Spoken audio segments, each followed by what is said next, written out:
sace zuciyata. In na rasa ki ina ne zan je yau in kwana. Ni ma daga nan farko ka sace zuciyata. In na rasa ka ina ne zan je yau in kwana.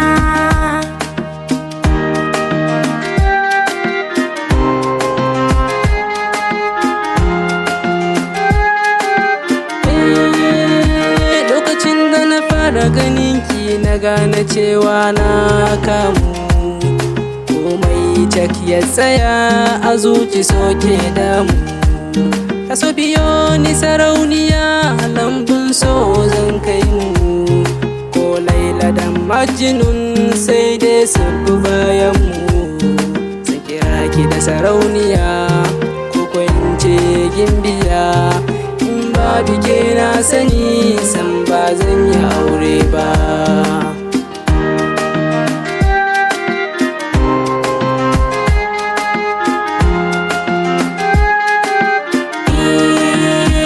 Tun sanda na fara jin cewa a zuci ina ƙaunar ka, zan je na faɗawa abbana domin ka kira iyayenka. Ana so a gabatar raina a ce min wai barka, ni kai ne farin cikin raina. Ko a ina zan furta, zan so ka kiran mai ɗakinka, uwa kuma ku a 'ya'yanka. Ni kai tilo na ɗauka a zuciyata.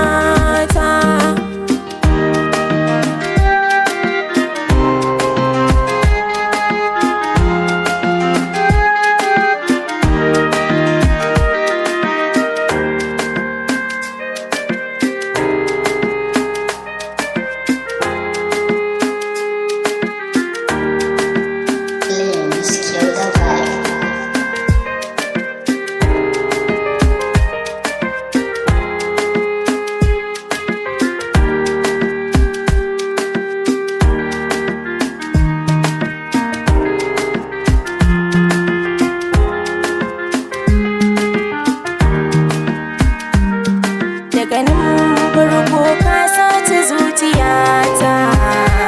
In na rasa ka ina da zan je yau in kwana.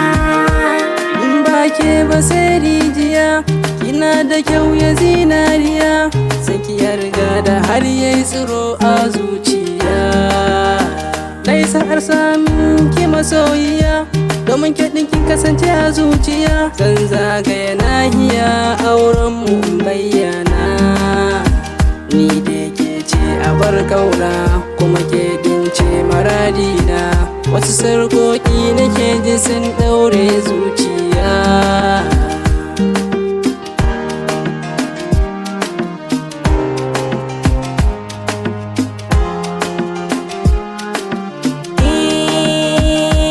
Ko barci nake a halin yanzu ban so in farka.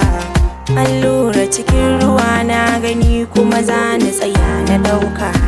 Kun gan shi farin cikin raina a gidan muzumi ka kayansa.